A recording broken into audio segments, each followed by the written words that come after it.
বন্ধুরা, সন্ধে 7:30 বাজে। সেই সময় আমি মালা নিয়ে বসেছিলাম, ঠাকুরের সামনে মালা করছিলাম। তো হঠাৎ দেখি শান্তা বাবা রান্নাঘরের থেকে, কোথা থেকে বলবো না, রান্নাঘর থেকে একটাই মাত্র ডিম ছিল। ও এমনিতে কখনোই ডিম টিম এগুলো মুখে দেয় না, বা এগুলো ধরেও না, ধরেও কখনো নাড়াচাড়া করে না। তো হঠাৎ করে ওর কী মনে হলো, রান্নাঘরের ওখানে একটা ট্রের মধ্যে ডিম ছিল, ওটাকে নিয়ে এসে সামনে হঠাৎ করে ফেলে দিল। এবার ডিমটা মাটিতে পড়লে তো ওটা ফেটে যাবে, ফেটে গিয়ে ওর তো সাদা অংশ ওটা তো বেরিয়ে আসছে। তো ওটা দেখে ও বুঝে পাচ্ছে না যে এটা কী, নিয়ে তো চলে এসেছে, ফেলেও দিয়েছে, কিন্তু এটা যে কী ও তো কিছু বুঝে পাচ্ছে না। আর কখনো ডিম, কাঁচা ডিম খায় না, এমনিতে সেদ্ধ ডিম ভাজা ডিম কোনোটাই খায় না, কাঁচা ডিম তো খায় না। এবারে কিছুতেই আর ও বুঝতে পারছে না ওটা কী করবে। আর সব ওটা যে সাদাটা কনস্ট্যান্ট ওটা যে বেরিয়ে যাচ্ছে, তো ওটা মানে সামনে গিয়ে মুখে দেবে যে সেটাও দিতে পারছে না, কারণ ও পছন্দ করে না।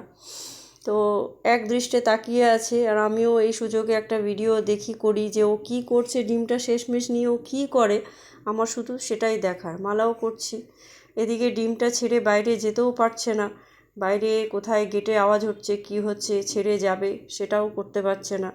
তো যাই হোক, ডিমটা নিয়ে এসে শুধু শুধু নষ্ট করলি শান্তা বাবা। এই, এদিকে তাকা, ডিমটা নিয়ে এসে নষ্ট করলি কেন?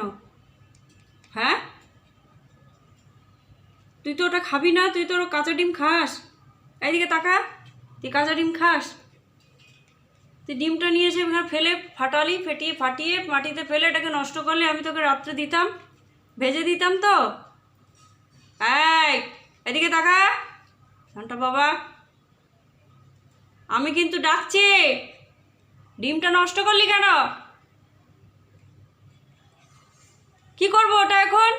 ওইটাই আমি তুলে ভেজে তোকে খাওয়াবো, ওই মাটি থেকে তুলবো, ভাজবো, দিয়ে তোকে খাওয়াবো আজকে। না তো শুধু আজকে আলু সেদ্ধ খাবি, আলু সেদ্ধ আর সয়াবিন সেদ্ধ দিয়ে ভাত খাবি। শুধু শুধু ডিমটাকে নিয়ে এসে ফেলে দিল ফটাস করে, একটা মাত্র ডিম ছিল, একটাই ডিম ছিল।